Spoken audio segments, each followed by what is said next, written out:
Ang halimuyak ng nilulutong kaldereta ay tila isang mainit na yakap sa loob ng malawak at tahimik na kusina ng mansyon ng mga Montemayor. Maingat na inilapag ni Hiraya ang sandok sa lalagyan nito. Ang kanyang mga labi ay may bahagyang ngiti habang pinagmamasdan ang dahan-dahang pagkulo ng sarsa. 10 taon, isang dekada na pala, ang lumipas mula nang isuklob niya ang kanyang apelyido sa pangalan ni Dante Rivas. Sa isang sulok ng Kitchen Island, nakapatong ang kanilang wedding album. Hindi niya napigilang buklatin ito. Naroon ang mga larawan ng kanilang kaligayahan, isang matamis na halik sa simbahan, ang unang sayaw bilang mag-asawa, ang mga ngiting nangangako ng walang hanggan. Bawat larawan ay isang testamento sa pag-ibig na inakala niyang siyang pinakamatibay na pundasyon ng kanyang buhay. Para sa future natin to, Hirako. Ang malambing na bulong ni Dante sa kanya, ilang araw na ang nakalipas bago ito umalis para sa isang importanteng business trip sa Amerika. Ang mga salitang yon ay musika sa kanyang pandinig, isang pangakong lalo pang nagpatibay sa kanyang pagtitiwala. Napangiti si Hiraya. Ang gabing ito ay para sa kanila. Isang simpleng selebrasyon para sa kanilang ika-10 anibersaryo. Kahit malayo si Dante, naisip niyang maghanda pa rin ng paborito nitong ulam. Mag-video call na lang sila mamaya at ipapakita niya ang lahat ng kanyang inihanda. Para dagdagan ang masayang pakiramdam, naisip niyang magpatugtog ng kanilang theme song. Ang cellphone niya ay naiwan sa itaas, kaya't ang tablet na lang ni Dante na nasa ibabaw ng counter ang kanyang kinuha. Pamilyar naman siya sa playlist nito. Habang binubuksan niya ang music app, isang notifikasyon ang biglang lumitaw sa itaas ng screen. Galing ito sa isang messaging app na hindi pamilyar sa kanya. Ang pangalan ng nagpadala ay nakapukaw sa kanyang atensyon, Lyra Serrano. At ang mensahe, ang mga salitang nabasa niya ay tila mga punyal na sabay-sabay tumusok sa kanyang puso. Ready na lahat, mahal. See you and Mama Esmeralda sa LA para sa pagsilang ng ating anghel. Binitawan niya ang tablet. Bumagsak ito sa marmol na sahig na may malakas na kalabog, ngunit hindi niya ito narinig. Ang tanging naririnig niya ay ang pagguho ng mundong kanyang binuo sa loob ng 10 taon. Anghel? Mama Esmeralda? Ang biyenan niyang si Doña Esmeralda ay nagpaalam na magbabakasyon sa isang probinsya para bisitahin ang isang kamag-anak. Ang asawa niyang si Dante ay nasa isang business trip para sa kanilang kinabukasan. Ang lahat ay kasinungalingan. Naramdaman niya ang panginginig ng kanyang mga kamay. Dahan-dahan niyang dinampot ang tablet. Ang screen nito ay nagkaroon na ng lamat. Isang perpektong simbolo ng kanyang nawasak na puso. Binuksan niya ang mensahe at doon tumambad ang mas matitinding katotohanan. May mga litrato, si Dante, si Lyra at ang kanyang biyenan, masayang magkakasama sa isang parke sa Los Angeles. Ang tiyan ni Lyra ay malaki na, halatang nasa huling yugto na ng pagbubuntis. Ang bawat larawan ay isang dagok. Ang bawat salita sa kanilang pag-uusap ay lason na unti-unting kumakalat sa kanyang buong sistema. 3 taon. 3 taon na pala siyang pinagtataksilan. Ang buong pamilya ng kanyang asawa ay alam ang lahat. Sila ay mga kasabwat sa panlolokong ito. Ang kalderetang kanina lang ay nagbibigay ng init at saya ay ngayoy tila isang mapait na paalala ng kanyang katangahan. Ang nangiti sa kanyang mga labi ay napalitan ng isang blangkong ekspresyon. Walang luhang pumatak. Ang sakit na kanyang naramdaman ay napakalalim, na tila naubos na ang lahat ng kanyang luha bago pa man ito makalabas. Naglakad siya papunta sa malaking salamin sa may pasilyo. Tinitigan niya ang sariling refleksyon. Ang babae sa salamin ay mukhang dayuhan sa kanya. Isang babaeng nagmahal ng buo, nagtiwala ng lubos, at ngayon ay naiwang wasak at mag-isa. Isang butil ng luha ang sa wakas ay pumatak mula sa kanyang kaliwang mata. Ngunit mabilis niya itong pinunasan. Habang tinititigan niya ang sarili, isang bagay ang nagbago sa kanyang mga mata. Ang sakit ay naroon pa rin, ngunit nabalutan na ito ng isang bagay na mas matindi, mas malamig, galit, determinasyon. Hindi na siya ang Hiraya na naghihintay lang sa pagbabalik ng kanyang asawa. Hindi na siya ang babaeng bulag sa katotohanan. Ang babaeng nasa harap niya ngayon ay ang tagapagmana ng Sinag Weavers, ang anak ni Isagani Montemayor, at hindi niya hahayaang yurakan ng isang traidor ang lahat ng pinaghirapan ng kanyang ama. Hindi niya hahayaang sila ang magwagi. Kalmado niyang kinuha ang kanyang telepono mula sa bulsa. Ang kanyang mga daliri ay hindi nanginginig habang nag-dial siya ng isang numero na matagal na niyang hindi tinatawagan. Inilagay niya ito sa kanyang tainga. Ang kanyang mga mata ay nakatitig pa rin sa determinadong babae sa salamin. Attorney Sandoval? Nagsalita siya. Ang kanyang boses ay hindi basag, hindi garalgal. Ito ay matatag at puno ng isang nakakakilabot na kapayapaan. It's Hiraya Montemayor. Kailangan ko ang tulong mo. Ang Kalinaw Cafe ay isang maliit na lugar na nakatago sa isang hindi gaanong mataong eskinita ng Puerto del Sol. Ito ang lugar na madalas puntahan ni Hiraya kapag kailangan niya ng katahimikan, isang kabalintunaan. Dahil sa sandaling ito, isang digmaan ang nagsisimulang umusbong sa kanyang isipan. Sa kabilang panig ng maliit na mesa ay nakaupo si Attorney Elias Sandoval, isang matalik na kaibigan at pinagkakatiwalaang abogado ng yumaong si Don Isagani Montemayor. Ang kanyang buhok ay may mga bahid na ng puti at ang kanyang mga mata sa likod ng makapal na salamin ay puno ng pag-aalala at karanasan. Siya ang tumayong legal na sandigan ng pamilya Montemayor sa loob ng mahigit 3 dekada. Isang annulment batay sa psychological incapacity at concubinage. Mahinahon na paliwanag ni Attorney Sandoval matapos pakinggan ang buong salaysay ni Hiraya. Maari nating makuha ang lahat ng ari-arian na naipundar ninyo bilang mag-asawa. We can settle this cleanly, Hiraya. Iwasan na natin ang iskandalo. Umiling si Hiraya. Ang kanyang mga kamay ay marahang nakakuyom sa ibabaw ng mesa. Hindi lang ito tungkol sa akin, attorney. Kung pera lang ang habol niya, matagal na sana akong pumayag sa isang tahimik na hiwalayan. Pero may iba pa akong hinala. Nakakunot noong tinitigan siya ng abogado. Anong ibig mong sabihin? Ang Sinag Weavers, sabi ni Hiraya. Ang kanyang boses ay may bigat. Sa loob ng nakaraang 2 taon, unti-unting binigyan ni Dante ang kanyang sarili ng mas malaking kapangyarihan sa kumpanya.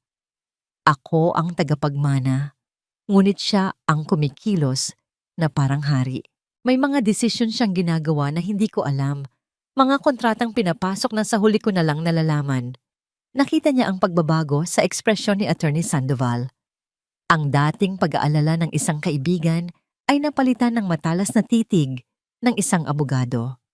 May mga ebidensya ka ba para suportahan ang iyong mga hinala? Wala pa. Pag-amin ni Hiraya. Ngunit malakas ang pakiramdam ko.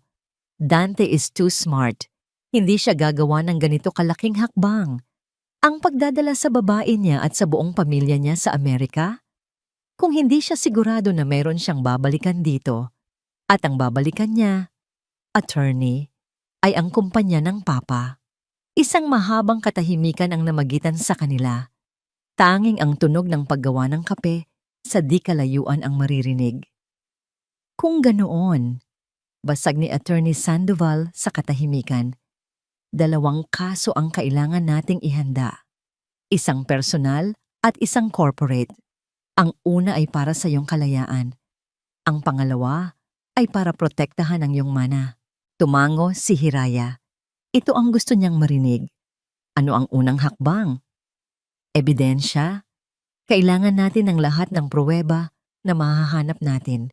mga bank statement, email, mga record ng tawag, at higit sa lahat, access sa mga files ng kumpanya na siya lang ang may hawak. Inilabas ng abogado ang isang maliit at itim na external hard drive mula sa kanyang briefcase. This is an encrypted drive. Kailangan mong makahanap ng paraan para makopya ang lahat ng laman ng kanyang personal na computer sa bahay. Bawat dokumento, bawat spreadsheet. Everything, Hiraya. Magagawa mo ba? Ang panganib ng gawain ay malinaw. Ngunit ang takot na minsan niyang naramdaman ay wala na. Napalitan na ito ng isang nagyayelong determinasyon. Magagawa ko. Nang gabing iyon, ang mansyon na dati niyang tinuring na tahanan ay naging isang pugad ng kaaway. Bawat anino ay tila isang banta. Bawat tunog ay nagdudulot ng kaba. Ang puso niya ay dumadagundong sa kanyang dibdib habang pumapasok siya sa home office ni Dante. Isang lugar na dati ay simbolo ng kanilang mga pangarap. Ngunit ngayon isang crime scene ng kataksilan. Maingat niyang binuksan ang laptop nito. Buti na lang at alam niya ang password, ang petsa ng kanilang kasal. Isang mapait na ngiti ang sumilay sa kanyang mga labi. Ginamit pa nito ang sagradong petsa para sa kanyang mga panloloko.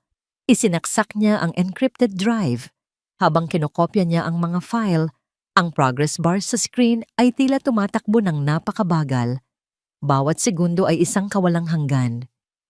Ang isip niya ay lumilipad sa mga alaala. Ang mga gabing ginugol ni Dante sa opisina na ito, sinasabing nagtatrabaho para sa kanilang kinabukasan, habang ang katotohanan pala'y pinaplano na nito ang kanyang pagbagsak. Nang sa wakas ay natapos ang pag-download, mabilis niyang tinanggal ang drive at isinara ang laptop. Ibinabalik ang lahat sa dati nitong ayos. Walang bakas. Walang ebidensya ng kanyang ginawa. Hawak ang drive na tila isang hiyas. Naglakad siya palabas ng opisina. Napahinto siya sa tapat ng isang malaking larawan na nakasabit sa pasilyo. Isang portrait ng kanyang ama, si Don Isagani Montemayor. Ang mga mata nito sa larawan ay tila nakatitig sa kanya, puno ng dignidad at lakas.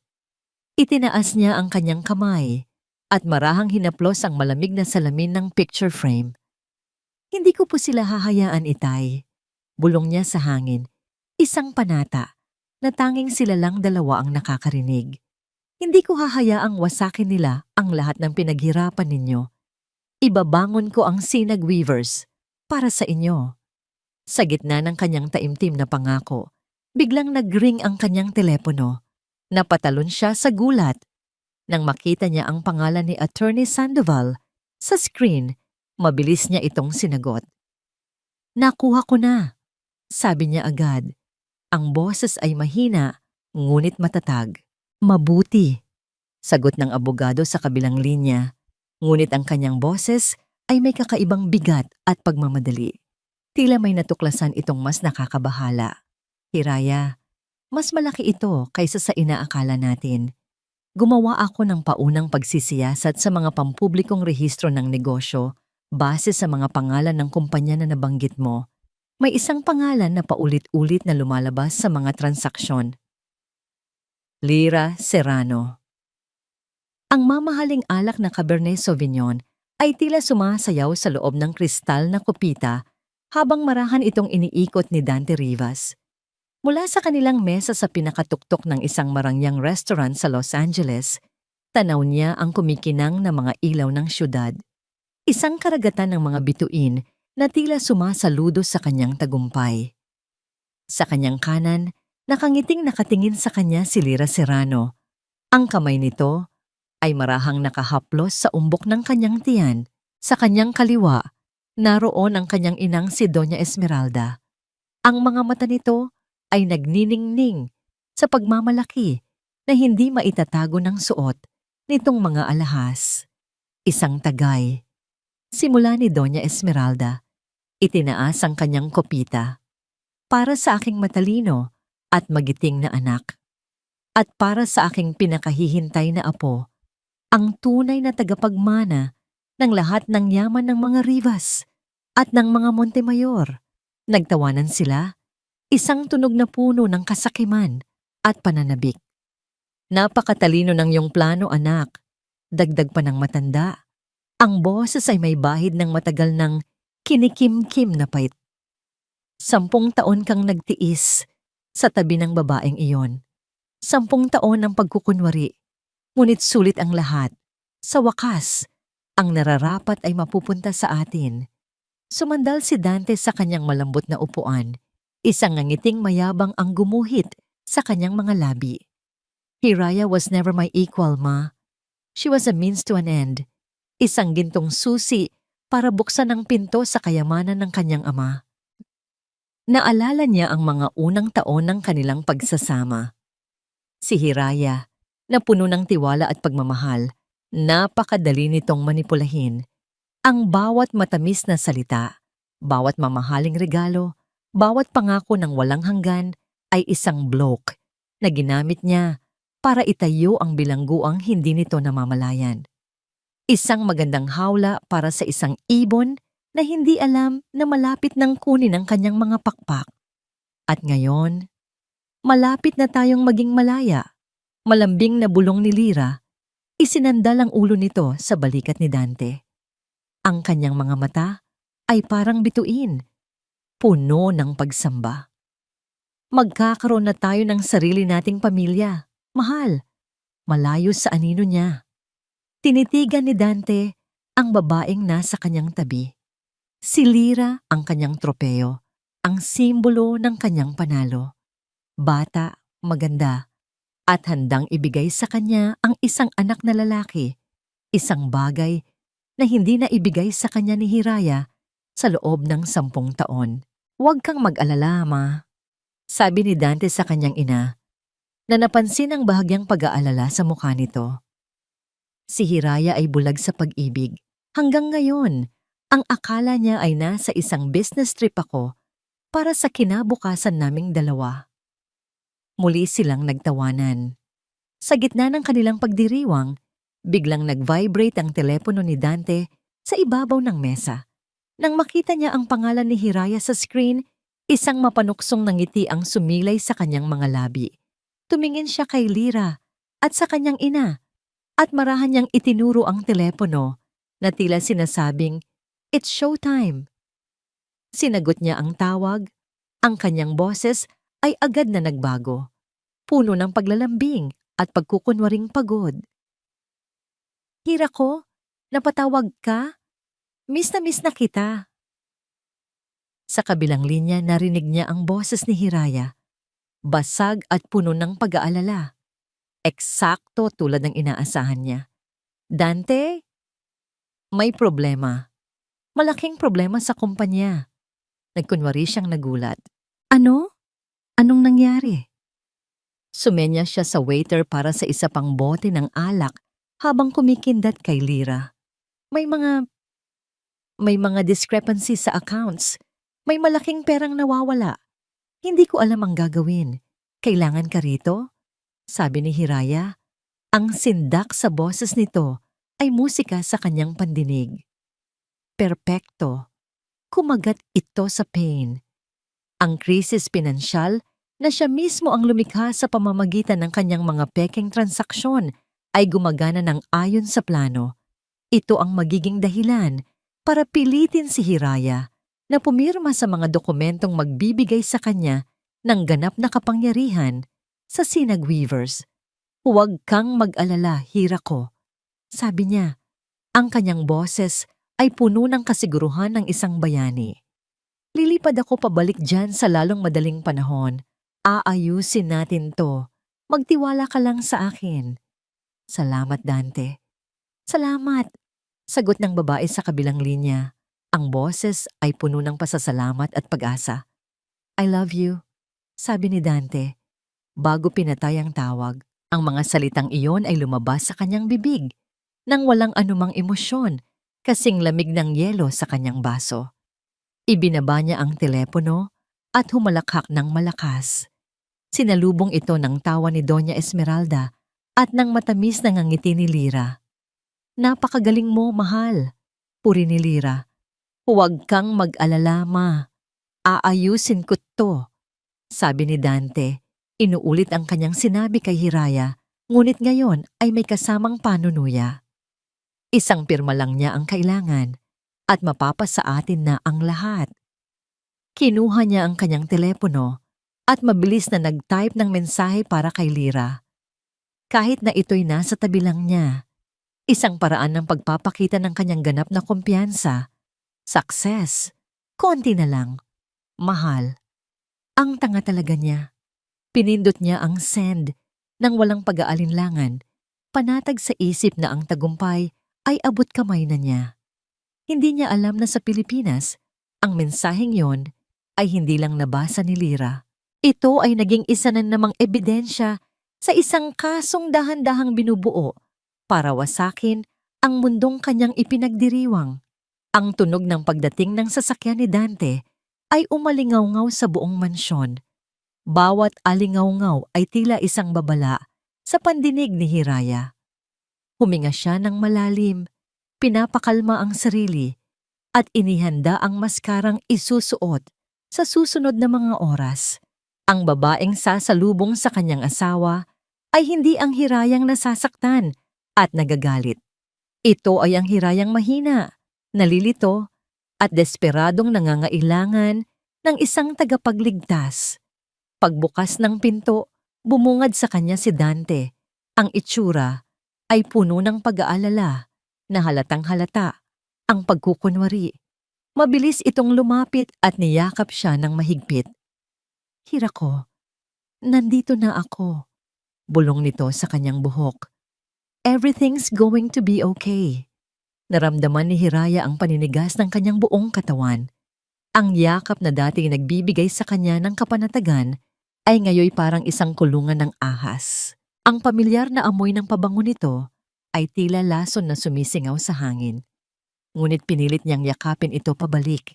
Isinubsob ang kanyang mukha sa dibdib nito na para bang doon lamang siya ligtas.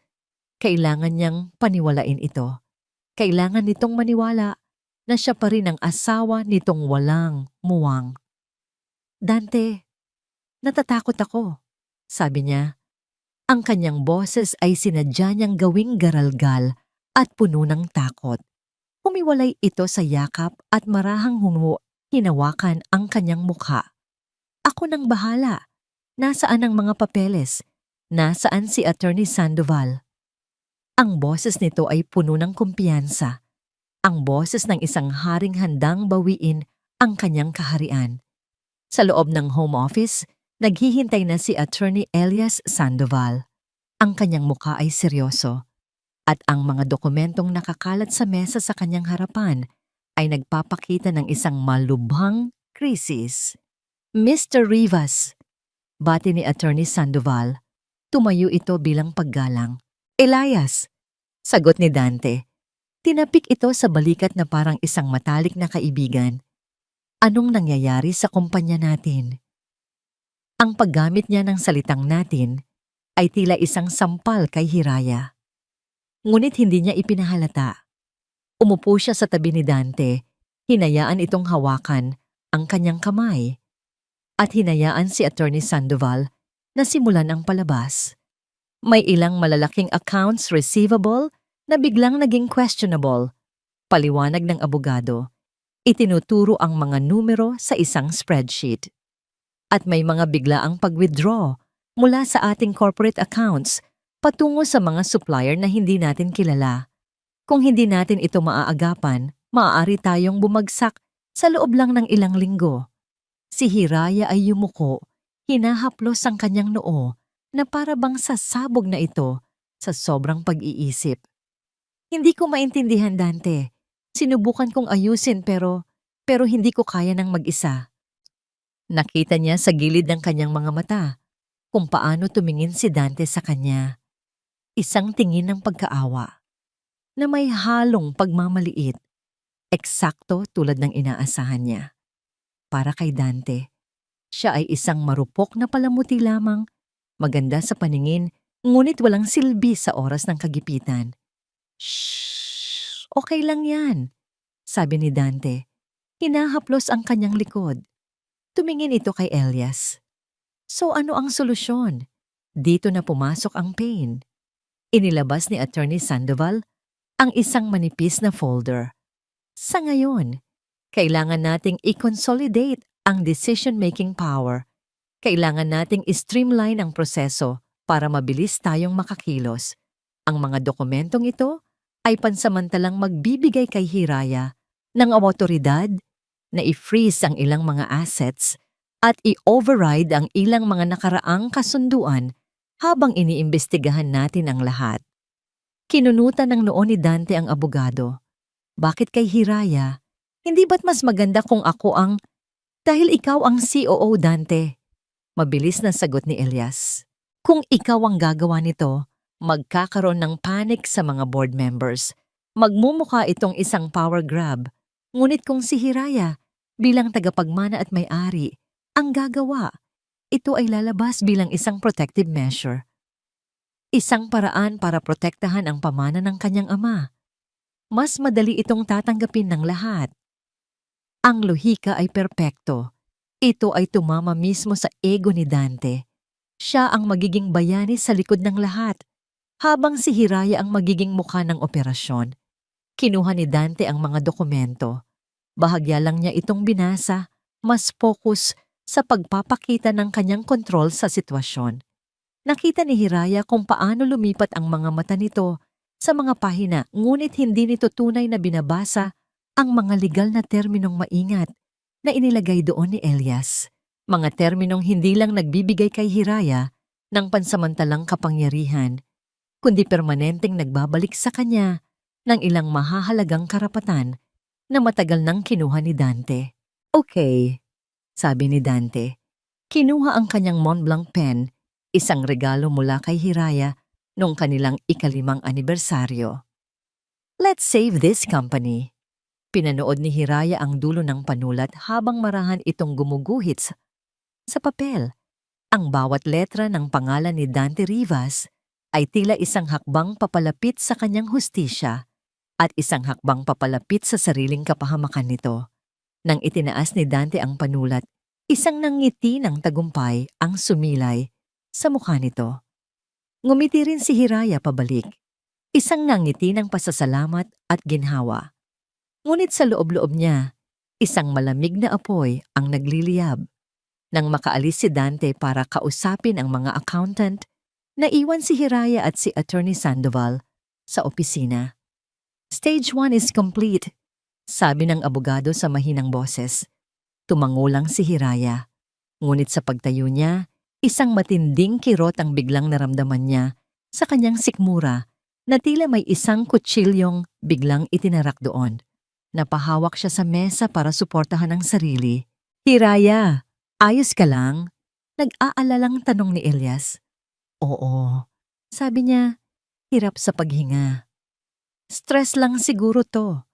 Pinilit niyang ituwid ang kanyang katawan. Isinasantabi ang sakit. Wala siyang panahon para maging mahina. Hindi ngayon. Nang gabing iyon, habang nakahiga siya sa kama at nagkukunwaring tulog, naramdaman niyang bumangon si Dante. Sa dilim, nakita niya ang liwanag mula sa screen ng telepono nito. Ilang saglit pa, nakatanggap siya ng isang notifikasyon sa sarili niyang telepono. Isang alerto mula sa tracking app na palihim na inilagay ni Elias.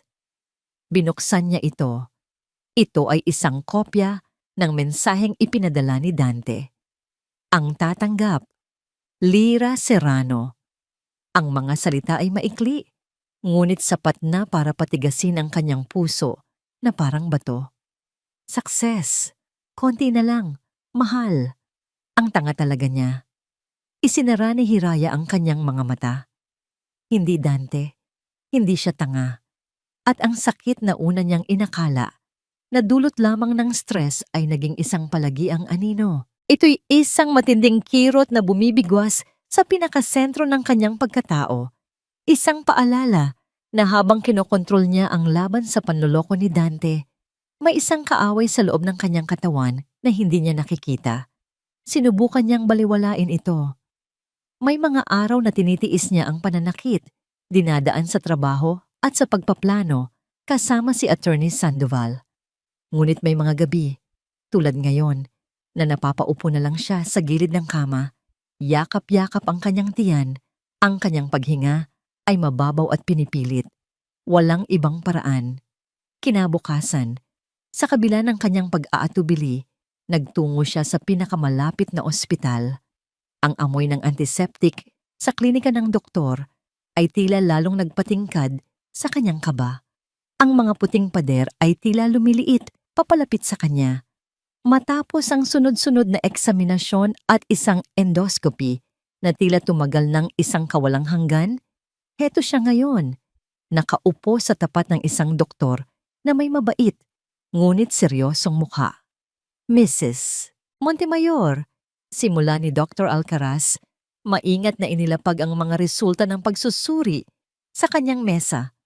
May nakita po kami sa resulta ng iyong endoscopy. May mga irregular cell growth sa lining ng iyong tiyan.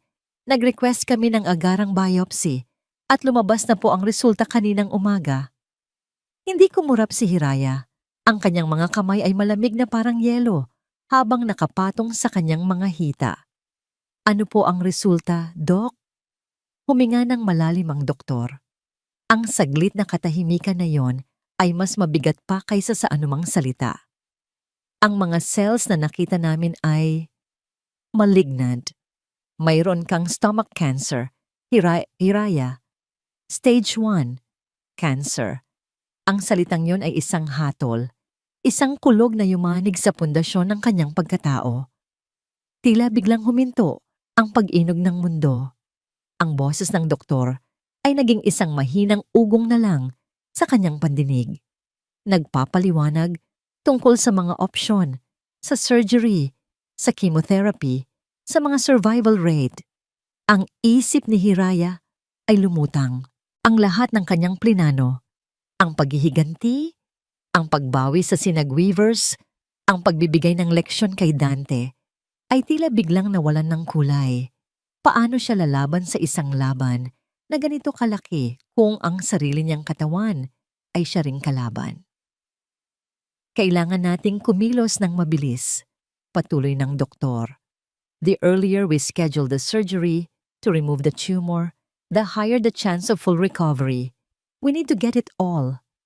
Gaano kabilis? Nagawa niyang itanong. Ang kanyang boses ay tila nanggagaling sa malayo.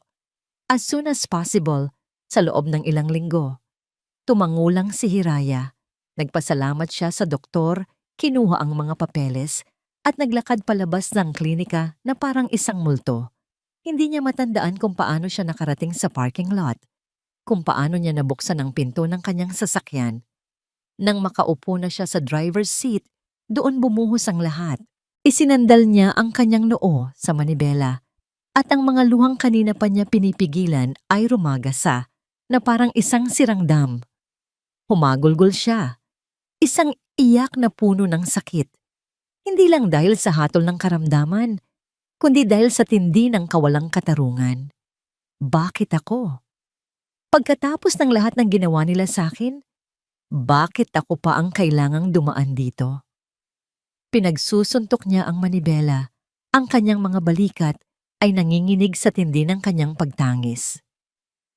Sa kauna-unahang pagkakataon, mula nang matuklasan niya ang kataksilan ni Dante, naramdaman niya ang pagiging mahina. Naramdaman niya ang takot, isang dalisay at nakakaparalisang takot sa kamatayan. Ngunit sa gitna ng kanyang pagtangis, sa gitna ng kadiliman, isang imahe ang biglang sumagi sa kanyang isipan. Ang mayabang na ngiti ni Dante, ang mapanuyang tawa ni Doña Esmeralda, ang nagmamalinis na mukha ni Lyra, ang isipin na sila ay magtatagumpay, na sila ay magpapakasaya sa yaman na ipinagkait sa kanya habang siya ay nakikipaglaban para sa kanyang buhay.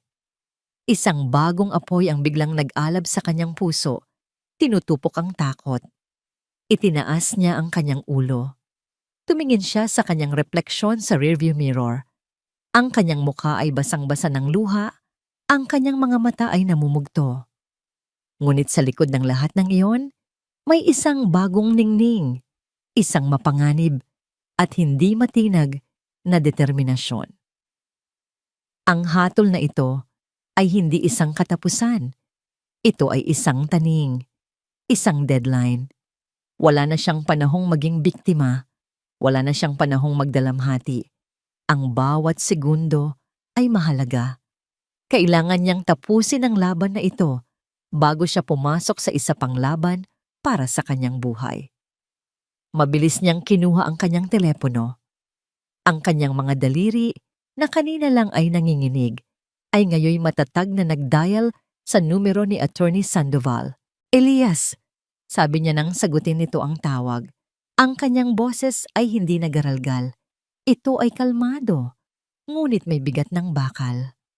Bilisan natin ang lahat. Hiraya, anong nangyari? Ayos ka lang ba? Tanong ng abogado. Nahimigan ng pagbabago sa kanyang tono. Wala na tayong oras, Elias. Mariin niyang sabi.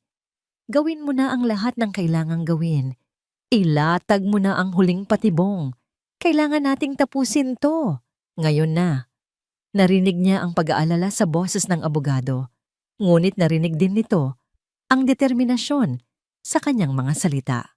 Sige, Hiraya. Naiintindihan ko. Mayroon din akong sasabihin sa'yo. Isang bagay na natuklasan ng aking investigador na maaring magpabago sa lahat.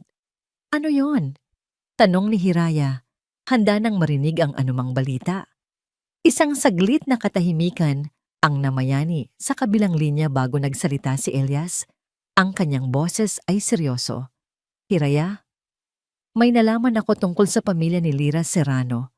Ang ama niya, dati siyang karibal sa negosyo ni Don Isagani. Ang impormasyong ibinigay ni Attorney Sandoval ay tila isang kidlat na tumama sa gitna ng unos na dinaranas ni Hiraya. Biglang nagbago ang anyo ng lahat. Ang laban na ito ay hindi na lang tungkol sa kasakiman ni Dante. May mas malalim na ugat. May mas madilim na motibo. Ang library sa mansyon na dati isang lugar ng kapayapaan para kay Hiraya ay naging kanilang war room. Ang malaking mesa na yari sa Nara ay napuno ng mga lumang dokumento, mga business ledger mula sa panahon ng kanyang ama, at mga luma, manilaw-nilaw na dyaryo na maingat na inilabas ni Elias mula sa kanyang mga archives. Sa gitna ng lahat, ang laptop ni Hiraya ay bukas, nagpapakita ng mga digital na kopya ng mga file na nakuha niya mula sa computer ni Dante. Manuel Serrano, basa ni Hiraya sa pangalan na naka-highlight sa isang lumang artikulo ng Business Gazette. Ang pamagat ng artikulo, Serrano Textiles declares bankruptcy. Montemayor Sinag-Weavers dominates the market. Ang petsa ay mahigit 15 taon na ang nakalipas. Naaalala ko siya, sabi ni Attorney Sandoval habang inaayos ang kanyang salamin. Si Manuel Serrano ay isang agresibong negosyante. Gusto niyang talunin ang iyong ama sa anumang paraan. Gumamit siya ng mga hindi magandang taktika, pagnanakaw ng mga disenyo, pagbabayad sa mga empleyado ng Sinag-Weavers para mag-espiya. Ngunit ang iyong ama, si Don Isagani, ay palaging isang hakbang sa unahan. Tinalo niya si Serrano sa isang malinis at patas na laban. Pinagmasdan ni Hiraya ang isang lumang litrato sa tabi ng artikulo. Naroon si Manuel Serrano, isang lalaking may matalim na tingin at mahigpit na panga. Nakatayo sa harap ng kanyang pabrika. Sa likod niya, isang batang babae na may mahabang itim na buhok ang nakatayo. Ang mga mata nito ay puno ng lungkot at galit. Si Lira, bulong ni Hiraya, walang duda. Kahit sa murang edad, makikita na ang determinasyon sa mukha ng batang iyon. Pagkatapos bumagsak ng kanilang kumpanya, nagkahiwalay ang kanyang mga magulang. Patuloy ni Elias habang binubuklat ang report mula sa kanyang investigador. Si Manuel ay namatay ilang taon na ang nakalipas dahil sa atake sa puso. Dala ang pait ng kanyang pagkatalo. Ang kanyang pamilya ay nawala sa sirkulasyon. Hanggang ngayon, biglang nag-ugnay-ugnay ang lahat sa isipan ni Hiraya. Ang mga piraso ng palaisipan ay isa-isang nahulog sa kanilang mga tamang lugar.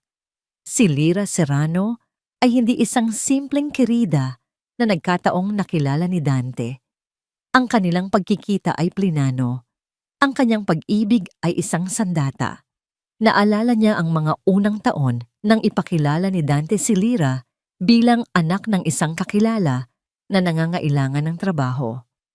Siya pa mismo ang tumulong na ipasok ito sa isang maliit na posisyon sa marketing department ng Sinag Weavers. Siya ang nagbukas ng pinto para sa ahas na tutuklaw sa kanya. She used him. Sabi ni Hiraya, ang kanyang boses ay isang mahinang bulong na puno ng pagkamangha sa tindi ng panlilinlang. Ginamit niya ang kasakiman ni Dante para sa sarili niyang paghihiganti. At si Dante, sa kanyang pagiging arogante, ay hindi man lang namalayan na siya rin ay ginagamit na isang kasangkapan. Dagdag ni Elias, isang malamig na pakiramdam ang gumapang sa buong katawan ni Hiraya. Ito pala ang dahilan. Hindi lang ito pagnanakaw. Ito ay pagwasak. Gusto ni Lyra na kunin ang lahat mula sa kanya, ang kanyang asawa, ang kanyang pera, at higit sa lahat, ang kumpanyang sumisimbolo sa tagumpay ng kanyang ama laban sa ama nito. Ang pagkatuklas na ito ay hindi nagdulot ng karagdagang sakit kay Hiraya. Sa halip, ito ay nagbigay sa kanya ng isang nakakagimbal na kalinawan. Ngayon, naiintindihan na niya ang kanyang mga kalaban. Alam na niya kung saan sila tatamaan. May dalawang kahinaan ng alyansang ito, Elias. Sabi ni Hiraya, ang kanyang mga mata ay nag-aapoy habang tinititigan ang litrato ni Lyra, ang kasakiman ni Dante at ang galit ni Lyra. Anong muna sa isip mo? Ang isang alyansang binuo sa kasinungalingan ay madaling wasakin ng isa pang kasinungalingan, paliwanag ni Hiraya. Si Dante ay nagtitiwala kay Lyra dahil naniniwala siyang kontrolado niya ito.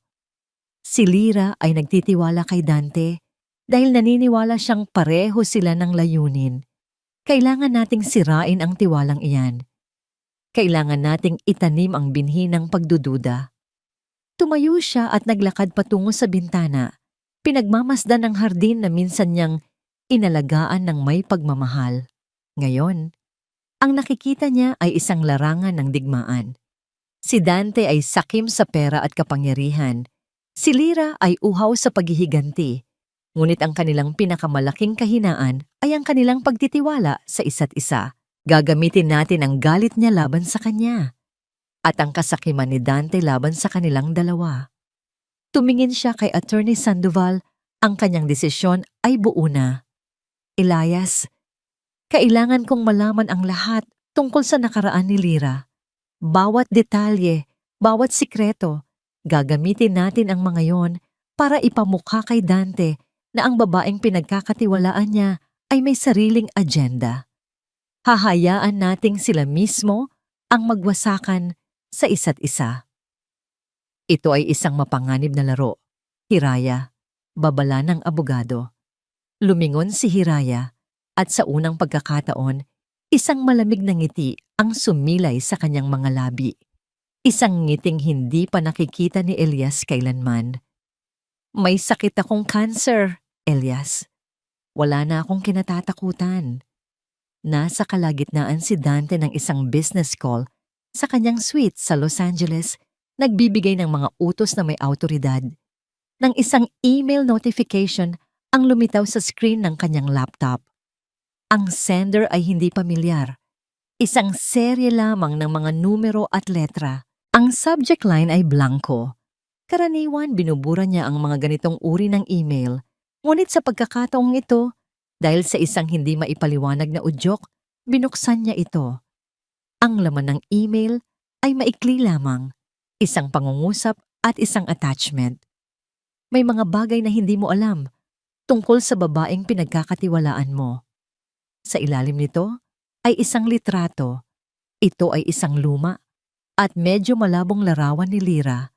Marahil ay kuha noong siya'y teenager pa. Katabi niya ang isang lalaking mas matanda sa kanya at sa likuran nila ay ang luma at naghihingalong logo ng Serrano Textiles. Walang anumang masama sa larawan. Ngunit ang kasama nitong pangungusap ay tila isang tinik na bumaon sa kanyang isipan. Sino to? Bulong niya sa sarili. Pinilit niyang alalahanin ang mga kwento ni Lyra tungkol sa kanyang nakaraan. Palagi niyang sinasabi na galing siya sa isang simpleng pamilya, na namatay ang kanyang ama sa sakit at na siya'y nagsumikap mag-isa. Walang nabanggit tungkol sa Serrano Textiles.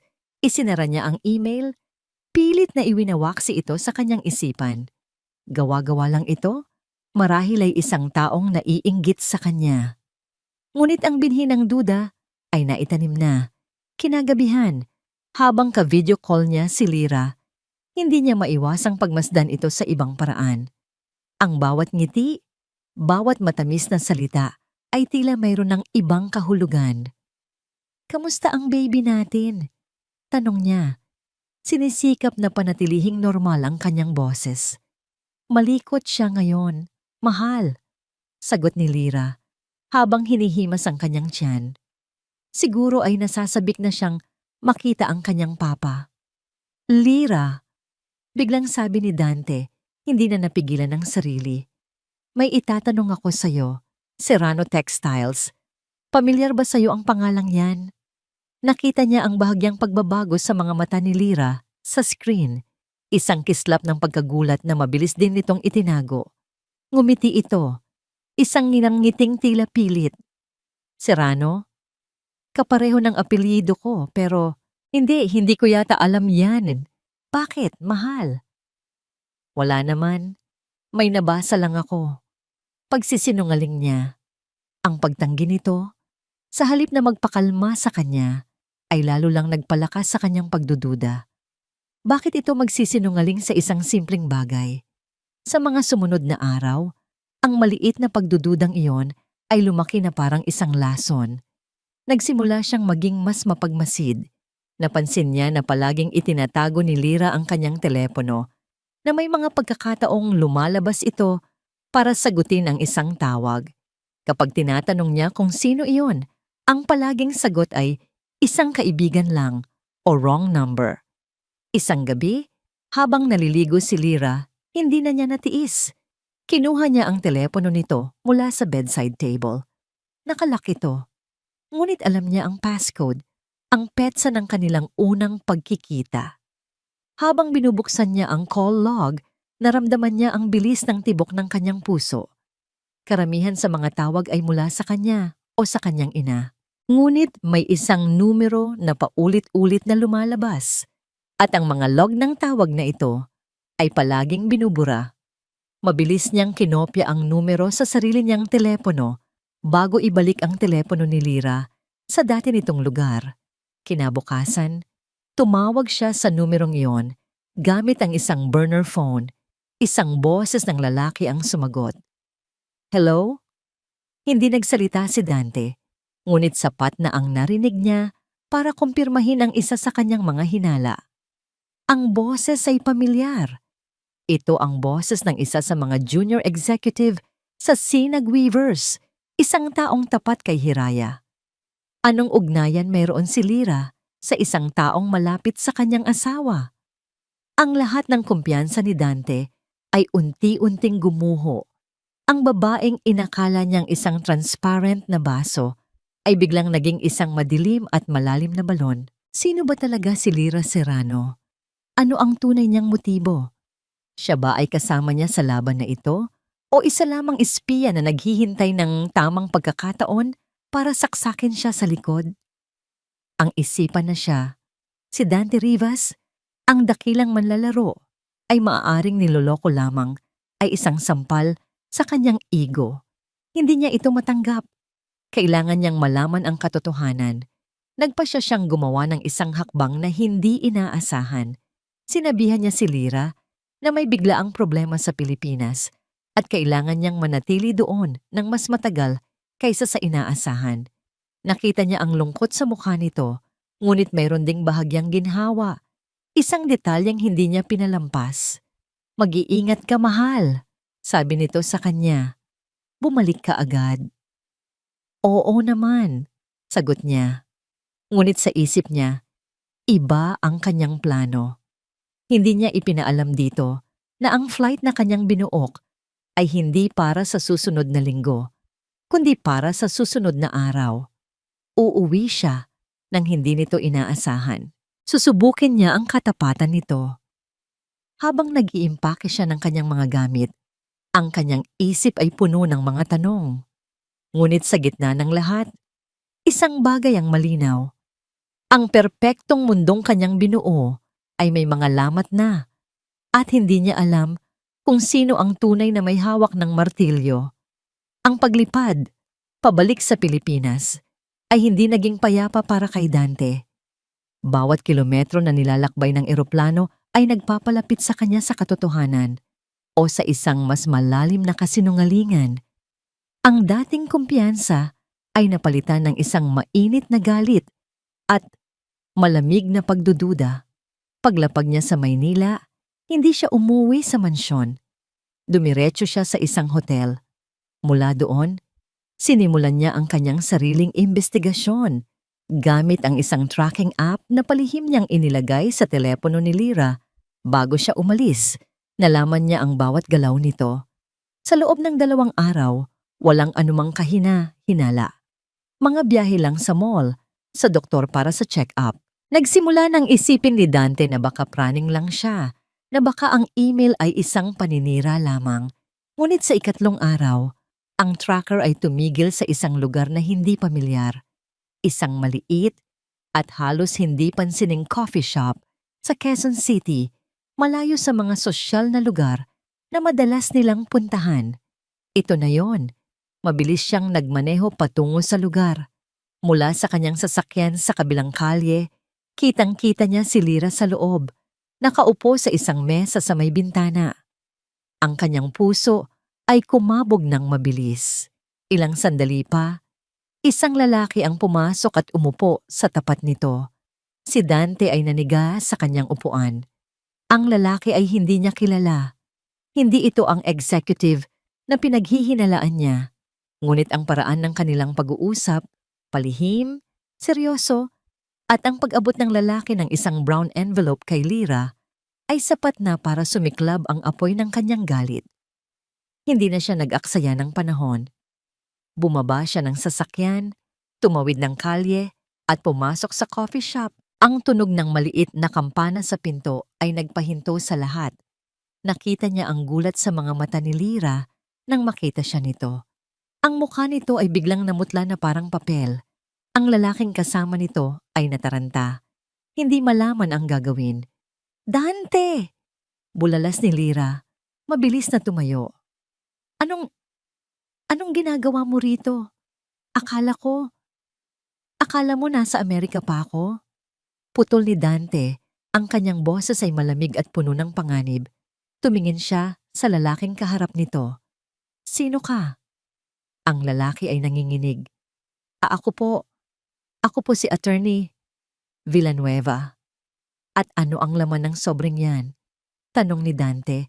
Ang kanyang mga mata ay nakatutok sa envelope na ngayon ay pilit itinatago ni Lyra sa likod niya.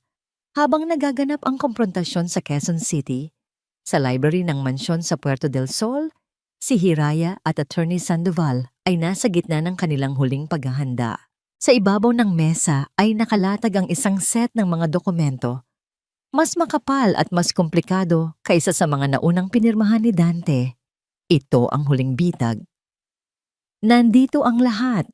Paliwanag ni Attorney Sandoval, itinuturo ang mga clause. Isang admission of liability para sa mga questionable transactions. Isang kasunduan na naglilipat ng lahat ng voting rights pabalik sa iyo. At ang pinakamahalaga sa lahat, isang irrevocable special power of attorney na nagbibigay sa iyo ng ganap na kontrol para i-dissolve ang anumang partnership o kumpanyang itinatag niya gamit ang pondo ng Sinag Weavers. Sa madaling salita, ito ang kanyang katapusan. Sabi ni Hiraya, ang kanyang boses ay walang bahid ng emosyon. Hinaplos niya ang papel. Ang bigat nito ay parang bigat ng hustisya. Isang bahagyang kirot ang naramdaman niya sa kanyang sikmura. Napapikit siya ng mariin, Hinahayaan itong lumipas. Ang bawat araw na lumilipas ay isang paalala ng kanyang sariling deadline. Kailangan na nilang matapos ito. Sigurado ka ba ritong pirmahan niya ito? Tanong ng abogado. May pag-aalinlangan sa kanyang boses. Pirmahan na niya ito, sagot ni Hiraya ng may kasiguruhan. Dahil sa puntong ito, hindi na ang utak niya ang magpapatakbo sa kanya, kundi ang kanyang galit at pagdududa. At iyon ang gagamitin natin. Ito? Sabi ni Lira. Ang kanyang boses ay nanginginig. Ngunit sinusubukang maging matatag. Itinaas niya ang sobre. Ito ang mga papeles para sa mamanahin ko mula sa aking ama. Matagal na itong inaayos at ngayon lang lumabas ang desisyon ng korte. Tinitigan siya ni Dante. Sinusuri ang bawat galaw, bawat kislap sa kanyang mga mata. Ang iyong ama? Ang sabi mo sa akin, wala siyang iniwan sa'yo. Dahil ayokong isipin mo na pera ang habol ko sa'yo, sagot ni Lira. At ngayon, mga tunay na luha na ang namumuo sa kanyang mga mata. Dante, mahal kita. Ayokong maging hadlang ang nakaraan ko. Si Attorney Villanueva ay matagal ng abogado ng pamilya namin. Pwede mo siyang tanungin. Ang paliwanag ay perpekto. Masyadong perpekto. Ang mga luha, ang nanginginig na boses, ang kwento tungkol sa mana, lahat ay akmang-akma para pagtakpan ng isang kasinungalingan. Ngunit ano ang magagawa niya? Hindi niya pwedeng gumawa ng iskandalo. Hinila niya si Lira palabas ng coffee shop. Sa loob ng sasakyan, nagpatuloy ang pag-iyak ni Lira. Hindi ako makapaniwala na hindi ka nagtitiwala sa akin, Dante. Pagkatapos ng lahat, patawarin mo ako, sabi ni Dante. Ngunit ang mga salita ay walang kabuhay-buhay. Nag-aalala lang ako. Hinawakan niya ang kamay nito, ngunit ang pakiramdam ay iba na. Ang tiwala, na minsan ay parang isang matibay na tulay sa pagitan nila, ay gumuho na. Ngayon, isang malalim na bangin na ang naghihiwalay sa kanila. Pagbalik niya sa hotel, tumawag ang kanyang ina. Dante, anak, nasaan ka na? May problema ba? Tanong ni Doña Esmeralda. Ang boses ay puno ng pag-aalala. Wala ma, may inaayos lang ako, sagot niya. Mag-ingat ka kay Hiraya, anak, babala ng matanda. Ang isang babaeng tahimik ay mas mapanganib kaysa sa isang babaeng nagsisigaw. May kutob akong hindi maganda. Ang babala ng kanyang ina ay nagdagdag lamang sa bigat na kanyang nararamdaman. Ang lahat ng tao sa paligid niya ay biglang naging kahina-hinala. Nang gabing iyon, habang nag-iisa sa kanyang hotel room, ang telepono ni Hiraya ay tumunog. Si Attorney Sandoval ang nasa kabilang linya. Hiraya, kailangan mong pakinggan ito, sabi ng abogado. Ang kanyang boses ay iba. Hindi ito ang kalmadong boses ng isang professional. Mayroon itong bahid ng pagkabigla. Ano yon, Elias? Huminga ng malalim ang abogado sa kabilang linya. Attorney, may hawak na akong pruweba galing sa pribadong investigador na inupahan ko para subaybayan si Lira sa LA. Anong pruweba? Pero hindi ito ang inaasahan mo, sabi ni Elias. Tungkol ito sa bata. Ano ang tungkol sa bata, Elias? Tanong ni Hiraya. Ang kanyang boses ay isang pilit na bulong. Ang kanyang mga daliri ay mahigpit na nakahawak sa telepono na tila doon siya kumukuha ng lakas. Isang mabigat na buntong hininga ang narinig niya mula sa kabilang linya. Ang investigador ay nakakuha ng kopya ng medical records ni Lira mula sa isang source sa ospital sa Leyte. Nagpa-DNA test siya habang nasa sinapupunan pa ang bata. Standard procedure daw para sa mga may kaya. At puso ni Hiraya ay tila huminto sa pagtibok. At ang resulta, the paternal DNA does not match Dante Rivas. Ang mga salita ay tila sumabog sa loob ng isipan ni Hiraya. Hindi. Anak ni Dante. Ang buong pundasyon ng kataksilan Ang dahilan ng pag-alis, ang pangako ng isang tagapagmana, ang sentro ng buong plano, ay isang malaking kasinungalingan din pala. Niloko ni Lyra, hindi lang siya, kundi pati na rin si Dante. Ginamit niya ang lahat. Isang tawang walang saya ang kumawala sa kanyang mga labi. Isang tawa na puno ng pait at pagkamangha sa lalim ng panlilinlang na bumabalot sa kanyang buhay. Ngunit bago pa man niya lubusang maproseso ang bagong revelasyong ito, isang nakakabinging tunog ang biglang pumunit sa katahimikan ng library. Isang malakas at paulit-ulit na alarma mula sa kanyang laptop. Mabilis siyang lumingon sa screen. Isang malaking pulang bintana ang kumikislap, may mga salitang unauthorized asset liquidation attempt. "Elias, sandali!" sabi niya. Ang kanyang boses ay biglang naging alerto. Tumutunog ang security system na ininstall natin. Ano ang nangyayari? Tanong ng abogado. Ang boses ay puno na rin ng tensyon. "Si Dante," sagot ni Hiraya, habang mabilis na tinitipa ang keyboard. Sinusubukan niyang maglipat ng isang malaking halaga. Binibenta niya ang shares natin sa isang subsidiary sa ilalim ng pangalan niya. Gagamitin niya ang pera para tumakas. Ang paranoia ni Dante ay nagtulak dito na gumawa ng isang desperadong hakbang. Hindi na ito naghihintay ng pirma.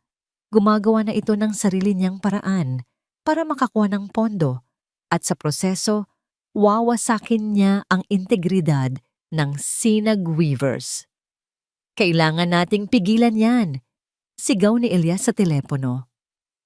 "Sinusubukan ko," sagot ni Hiraya. Ngunit sa gitna ng kanyang pagmamadali, ang pamilyar na kirot sa kanyang sikmura ay bumalik. Mas matindi, mas malupit kaysa dati. Ito ay tila isang kutsilyong umiikot sa kanyang kaloob-looban. Napasigaw siya ng mahina at napayukyok sa sakit. Ang kanyang mga daliri ay nanginginig sa ibabaw ng keyboard. Kasabay nito, ang kanyang personal na telepono naman ang tumunog. Nakita niya ang pangalan ni Dr. Alcaraz. "Hiraya, sagutin mo yan." Utos ni Elias. Nanginginig niyang sinagot ang tawag, inilagay sa loudspeaker. "Doktor?"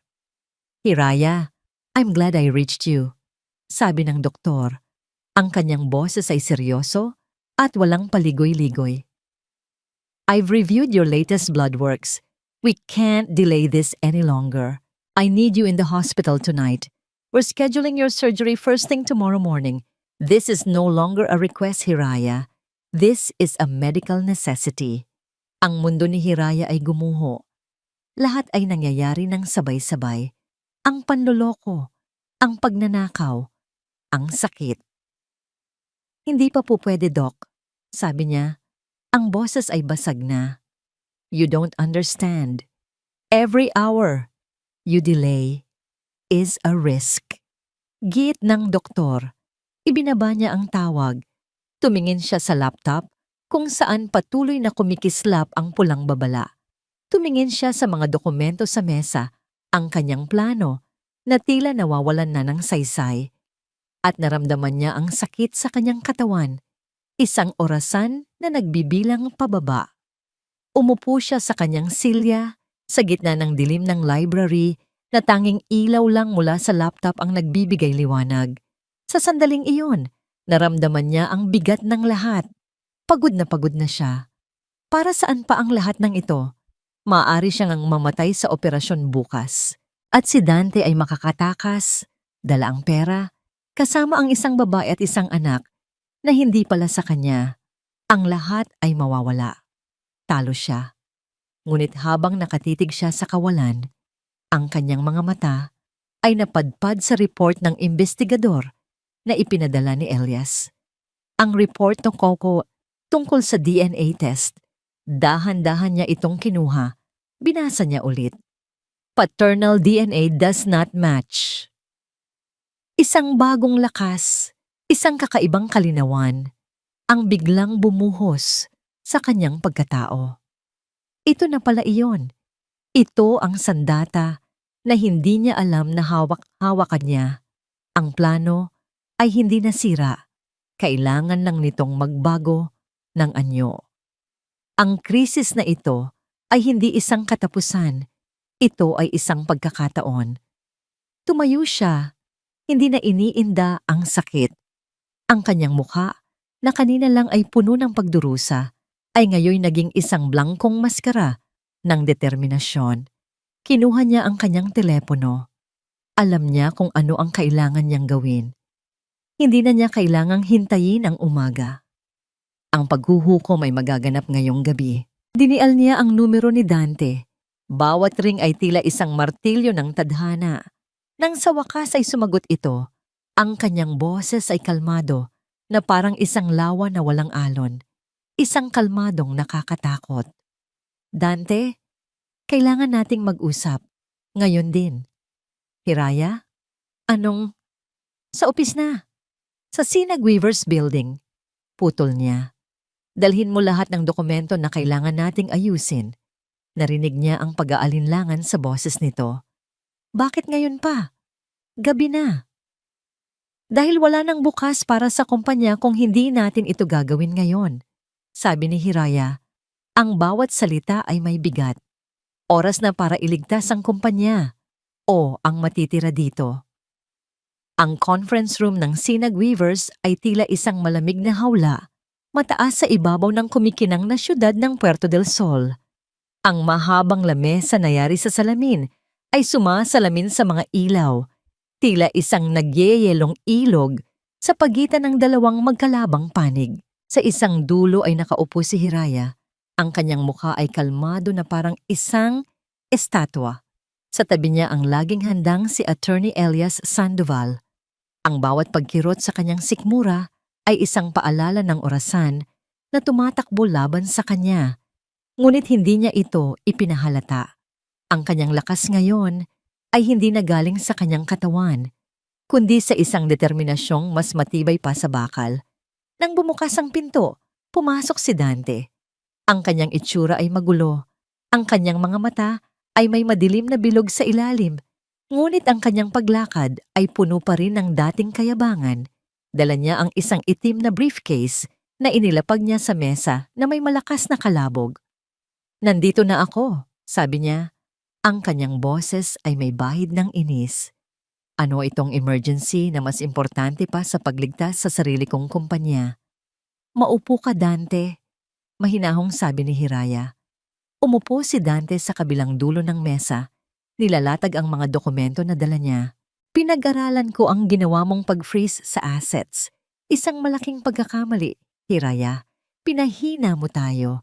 Ngunit nandito ako para ayusin yan.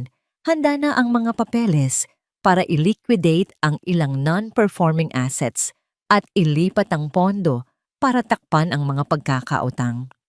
Ang kanyang plano, ang kanyang solusyon. Hindi niya alam na ang bawat salita niya ay nagpapatibay lamang sa kasong isasampal laban sa kanya. Hindi nagsalita si Hiraya. Sa halip, kinuha niya ang isang manipis na folder na nasa tabi niya. Ang report mula sa investigador. Dahan-dahan niya itong itinulak sa ibabaw ng makintab na mesa. Gumulong ito ng walang tunog hanggang sa huminto sa mismong tapat ni Dante. Bago tayo magpatuloy sa pag-uusap tungkol sa kumpanya, sabi ni Hiraya, ang kanyang mga mata ay hindi kumukurap. Naisip kong baka gusto mong basahin muna yan. Isang pagbati, marahil, para sa pagsilang ng iyong tagapagmana. Kunot noo, binuksan ni Dante ang folder. Nakita ni Hiraya kung paano naglakbay ang mga mata nito sa mga teknikal na salita ng medical report. Nakita niya ang unti-unting pagbabago sa kanyang mukha, mula sa pagkalito, sa pagtataka, hanggang sa isang blangkong kawalan ng paniniwala. Ano? Anong kalokohan to? Sabi niya. Ang kanyang boses ay nagsisimula ng manginig. Iyan ang resulta ng DNA test na isinagawa sa anak na dinadala ni Lyra. Paliwanag ni Hiraya. Ang kanyang boses ay kasing talim ng isang patalim. Binabati kita, Dante, pero hindi ikaw ang ama. Isang nakabibinging katahimikan ang bumalot sa silid. Si Dante ay nakatitig sa papel na parang hindi niya naiintindihan ang mga salitang nakasulat doon. Pagkatapos, tumingin siya kay Hiraya. Ang kanyang mga mata ay nanlilisik sa galit. Sinungaling! Sigaw niya, tumayo at hinampas ang mesa. Gawa-gawa mo lang to, para sirain ako. Talaga ba? Kalmadong tanong ni Hiraya. Kinuha niya ang kanyang telepono. Bakit hindi natin siya tawagan? Tanungin natin siya mismo.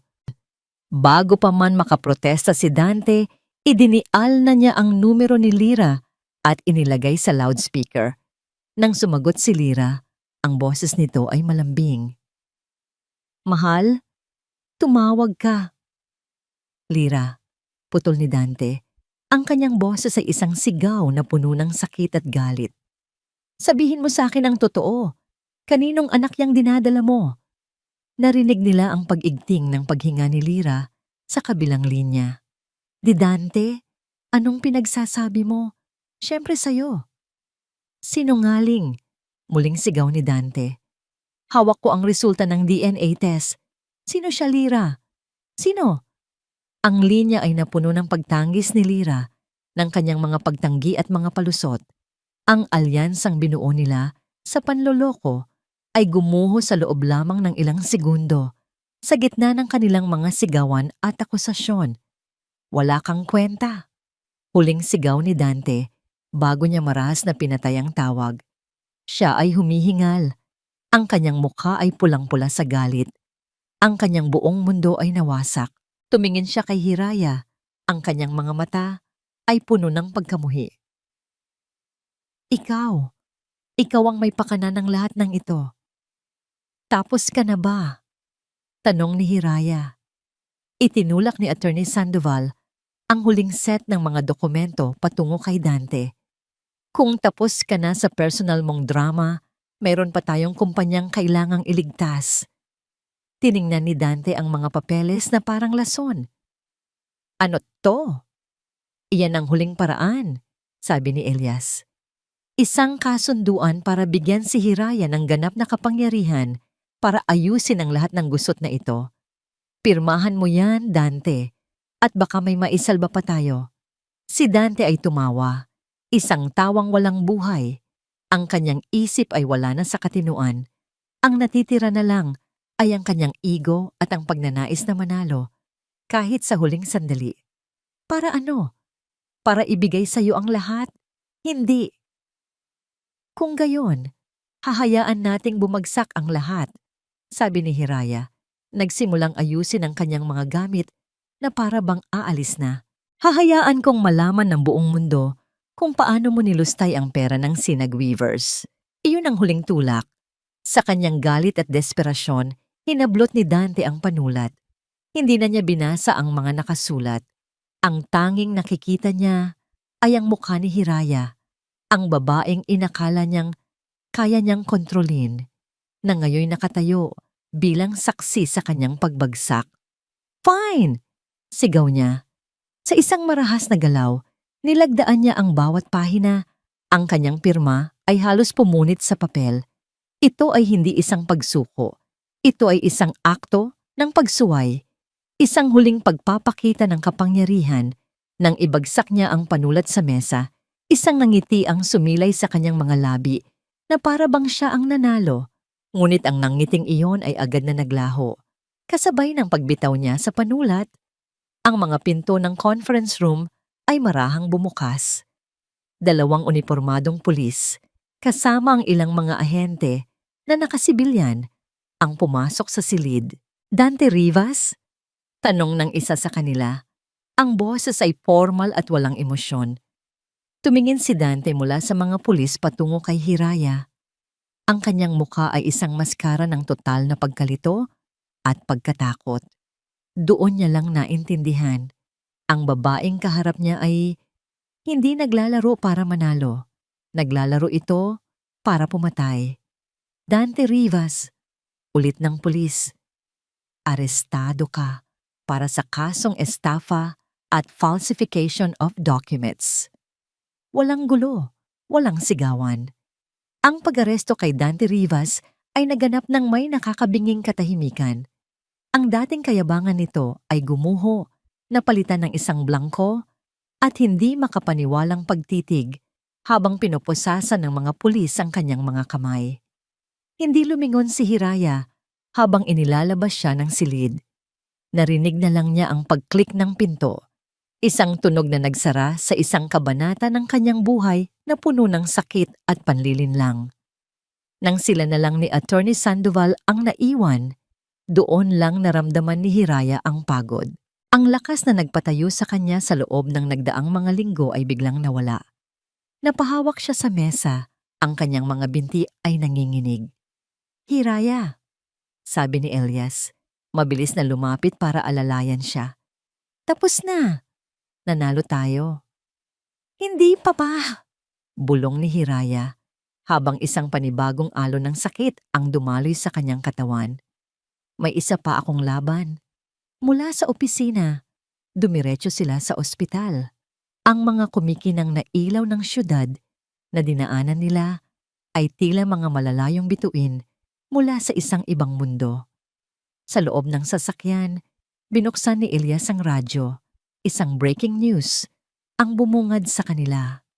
Ang kilalang negosyanteng si Dante Rivas, Chief Operating Officer ng Sinag Weavers, ay inaresto ngayong gabi dahil sa mga kaso ng large-scale estafa. Ayon sa mga source, ang pag-aresto ay nag-ugat sa isang internal na investigasyon na pinangunahan mismo ng kanyang asawa at CEO na si Hiraya Montemayor. Pinatay ni Elias ang radyo. Nagsisimula na. Hindi umimik si Hiraya. Ang balita ay hindi nagdulot sa kanya ng saya o ng pagmamalaki. Ang tanging naramdaman niya ay isang malalim na kapanatagan. Nagawa niya. Naprotektahan niya ang pamana ng kanyang ama. Sa ospital, ang lahat ay kumilos ng mabilis. Ang mga nurse ay inihanda siya para sa operasyon. Habang nakahiga siya sa malamig na hospital bed, pinanood niya ang mga balita sa TV na nakasabit sa pader ng kanyang silid. Lumabas ang mga larawan ni Dante na ipinapasok sa isang police car. Ang muka ay nakatago sa likod ng kanyang mga kamay. Lumabas ang mga larawan ng kanyang biyenan, si Doña Esmeralda, na sinisigawan ang mga reporter sa labas ng kanilang bahay. Si Lira naman ay bigla na lang naglaho na parang bulak. Ang pamilyang binuo sa kasakiman ay isa-isa nang bumabagsak. Ilang oras bago ang kanyang operasyon, pumasok si Attorney Sandoval sa kanyang silid. "Nakausap ko na ang piskal," sabi nito. "Matibay ang kaso. Ang mga dokumentong pinirmahan niya kanina ay nagsilbing isang legal na confession. Hindi na siya makakatakas dito." Tumango si Hiraya. "Salamat, Elias. Sa lahat." "Magpagaling ka, Hiraya," sabi ng matandang abogado. Ang kanyang mga mata ay puno ng respeto at pag-aalaga. Ang Sinag Weavers ay maghihintay sa iyong pagbabalik. Nang maiwan siyang mag-isa, ipinikit niya ang kanyang mga mata. Wala nang galit sa kanyang puso. Wala nang pagnanais na maghiganti. Ang tanging naroon ay isang malawak na katahimikan. Handa na siyang harapin ang susunod na laban, hindi para sa iba, kundi para sa kanyang sarili. Ang huling alaala niya bago siya dalhin sa operating room ay ang pagpasok ng anesthesia sa kanyang sistema at ang pakiramdam ng dahan-dahang paglutang palayo sa lahat ng sakit. Ang una niyang naramdaman sa kanyang paggising ay ang init. Isang mainit na sinag ng araw ang tumatama sa kanyang mukha, nagmumula sa malawak na bintana ng kanyang silid. Dahan-dahan niyang iminulat ang kanyang mga mata. Ang lahat ay puti at maliwanag. Narinig niya ang mahinang tunog ng heart monitor, isang steady at ritmikong pagtibok. May kirot siyang naramdaman sa kanyang tiyan, ngunit hindi na ito ang dating tila nananaksak na sakit. Ito ay isang paalala na may nangyari, na may inalis, na may nagbago. Pumasok si Dr. Alcaraz, isang malawak na ngiti sa kanyang mukha. "Good morning, Hiraya," bati nito. "Welcome back." "Doc," Mahina niyang sabi. "Congratulations, Mrs. Montemayor," sabi ng doktor habang tinitingnan ang kanyang chart. "The operation was a success. We got it all." Ang mga salitang iyon, "we got it all," ay may dalang dobleng kahulugan. Para kay Hiraya, inalis na ang cancer, inalis na ang lason. Sa mga sumunod na araw ng kanyang pagpapagaling, naramdaman ni Hiraya ang unti-unting pagbabalik ng kanyang lakas. Bawat pagsubo ng pagkain, bawat hakbang sa pasilyo ng ospital ay isang maliit na tagumpay. Dinalaw siya ni Elias.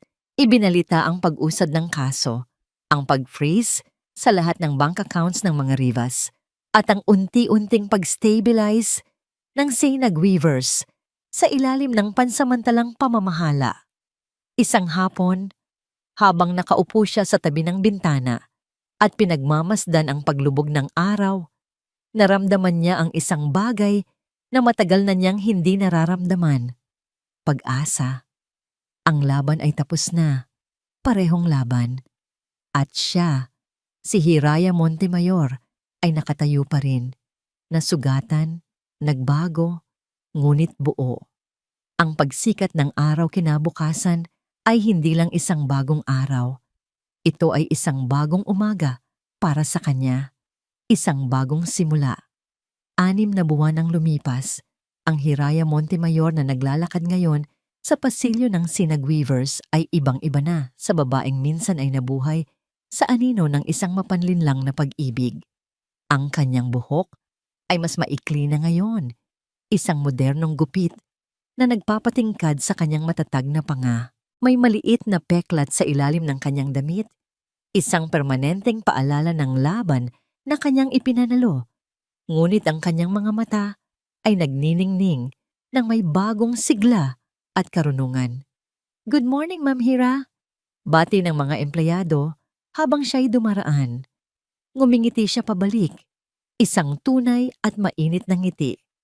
Pumasok siya sa dating opisina ni Dante, na ngayon ay kanya ng opisina. Mas maliwanag na ito, mas bukas. Ang mabibigat at madidilim na muebles ay napalitan ng mga modernong disenyo. Sa dingding, sa likod ng kanyang silya, ay nakasabit ang malaking larawan ng kanyang ama, si Don Isagani, na tila nagbabantay at nakangiti sa kanya. "Ma'am, narito na po ang reports mula sa finance," sabi ng kanyang bagong executive assistant. Inilapag ang isang folder sa kanyang mesa. "Salamat, Ana," sabi ni Hiraya. Habang binubuklat niya ang mga pahina, nakita niya ang resulta ng kanyang mga pinaghirapan. Ang Sinag Weavers ay hindi lang nakabangon, ito ay mas lumakas pa. Ipinatupad niya ang mga bagong patakaran, nagbukas ng mga bagong linya ng produkto na nakatuon sa sustainable materials, at ibinalik ang tiwala ng kanilang mga kliyente at empleyado. Siya ay hindi lamang isang tagapagmana, siya ay isang tunay na leader. Isang araw, pagkatapos ng isang mahabang araw ng mga pagpupulong, nagmaneho siya patungo sa sementeryo. Dala ang isang pumpon ng puting bulaklak, tahimik siyang naglakad patungo sa puntod ng kanyang ama. Nilinis niya ang ilang mga tuyong dahon sa ibabaw ng lapida at inilagay ang mga bulaklak. Hinaploros niya ang malamig na marmol kung saan nakaukit ang pangalan, Isagani Montemayor. "Nagtagumpay po ako, Itay," bulong niya sa hangin. "Ligtas na po ang Sinag Weavers, ligtas na po ako." Umupo siya sa damuhan sa tabi ng puntod, hindi na umiiyak, kundi payapa na. Ikinuwento niya sa kanyang ama ang lahat ng nangyari, hindi ang mga masasakit na detalye, kundi ang mga aral na kanyang natutunan. Habang pauwi, tumunog ang kanyang telepono. Si Attorney Sandoval. "Hiraya, may desisyon na," sabi ng abogado sa kabilang linya. Huminga ng malalim si Hiraya. "Ano ang hatol?" "Guilty on all counts," sagot ni Elias. "Dante Rivas is sentenced to a minimum of 20 years in prison. Walang piyansa." Hindi nagsalita si Hiraya. Hinintay niya ang anumang emosyon, galit, saya, o kahit anong pakiramdam ng tagumpay. Ngunit wala. Ang tanging naramdaman niya ay ang pagtanggap. Isang tahimik na pagtatapos sa isang maingay na kabanata. Salamat sa balita, Elias. Sabi na lang niya. Kamusta ka na? Tanong ng abogado. Ang boses ay malumanay. Okay ako, Elias. Totoong okay. Bago umuwi, naisipan niyang dumaan sa isang lugar, ang Kalinaw Cafe. Umupo siya sa dati niyang pwesto, sa tabi ng bintana na may tanawin ng isang maliit na hardin. Umorder siya ng kanyang paboritong kape. Habang hinihintay ito, isang pamilyar na pangalan ang biglang sumagi sa kanyang isipan. Hiraya. Ang bunga ng pag-asa at mga pangarap. Napangiti siya. Noon, inakala niyang ang kanyang Hiraya ay isang perpektong pamilya kasama si Dante. Ngayon, natutunan niyang ang tunay na Hiraya ay hindi matatagpuan sa ibang tao, kundi sa loob ng kanyang sarili. Ito ang pag-asang bumangon muli. Ang pangarap na mabuhay ng may dignidad at kapayapaan. Dumating ang kanyang kape. Habang dahan-dahan niya itong hinihigop, nag-vibrate ang kanyang telepono. Isang mensahe mula kay Elias. Kamusta ka na? Tumingin si Hiraya sa labas ng bintana. Pinagmamasdan ang mga taong naglalakad. Bawat isa ay may sariling kwento, sariling laban. Ngumiti siya. Isang nangiting payapa at totoo. Kinuha niya ang kanyang telepono at nag-reply. 2 salita lang. Masaya, malaya. Ibinaba niya ang telepono, hindi na naghihintay ng sagot. Inubos niya ang kanyang kape at sa unang pagkakataon, sa loob ng napakatagal na panahon, ang hinaharap ay hindi isang bagay na dapat katakutan, kundi isang malawak at bukas na daan na sabik na niyang lakbayin. At dito po nagtatapos ang kwento ni Hiraya Montemayor. Isang kwento ng matinding kataksilan, ngunit isa ring kwento ng hindi matatawarang katatagan at pagbangon. Ang pinakamahalagang aral na iniiwan sa atin ng kanyang paglalakbay ay ito. Ang tunay na pagpapatawad ay hindi para sa taong nanakit sa atin, kundi para sa ating sarili. Ito ang pagbibigay ng permiso sa ating puso na maghilom, na bitawan ang bigat ng nakaraan, at na muling hanapin ang sarili nating hiraya, ang ating sariling bunga ng pag-asa at mga pangarap. Ang pinakamalaking tagumpay ay hindi ang pagbagsak ng ating mga kaaway, kundi ang pagtayo natin muli, mas matatag at mas buo kaysa dati. Maraming salamat po sa inyong walang sawang pagsubaybay at pakikinig. Sana po ay may napulot kayong aral at inspirasyon sa kwento ni Hiraya. Ano po ang masasabi ninyo sa kanyang naging desisyon? At anong klaseng kwento naman po ang gusto ninyong marinig sa susunod? I-comment nyo lang po sa ibaba. Ang inyong mga saloobin ay napakahalaga po sa amin. Hindi dito nagtatapos ang ating paglalakbay. Marami pa pong kwentong kasing ganda at mas puno ng aral dito sa aming channel. Kung nagustuhan nyo ang kwentong ito, i-like, i-share sa pamilya at mga kaibigan, at mag-subscribe na rin para lagi kayong updated sa mga susunod pa naming kwento. I-click nyo ang notification bell para kayo ang unang makarinig kapag may bago kaming upload. Pagpalain po kayo ng Panginoon, kayo at ang inyong buong pamilya. Hanggang sa muli. Pusong muling umiibig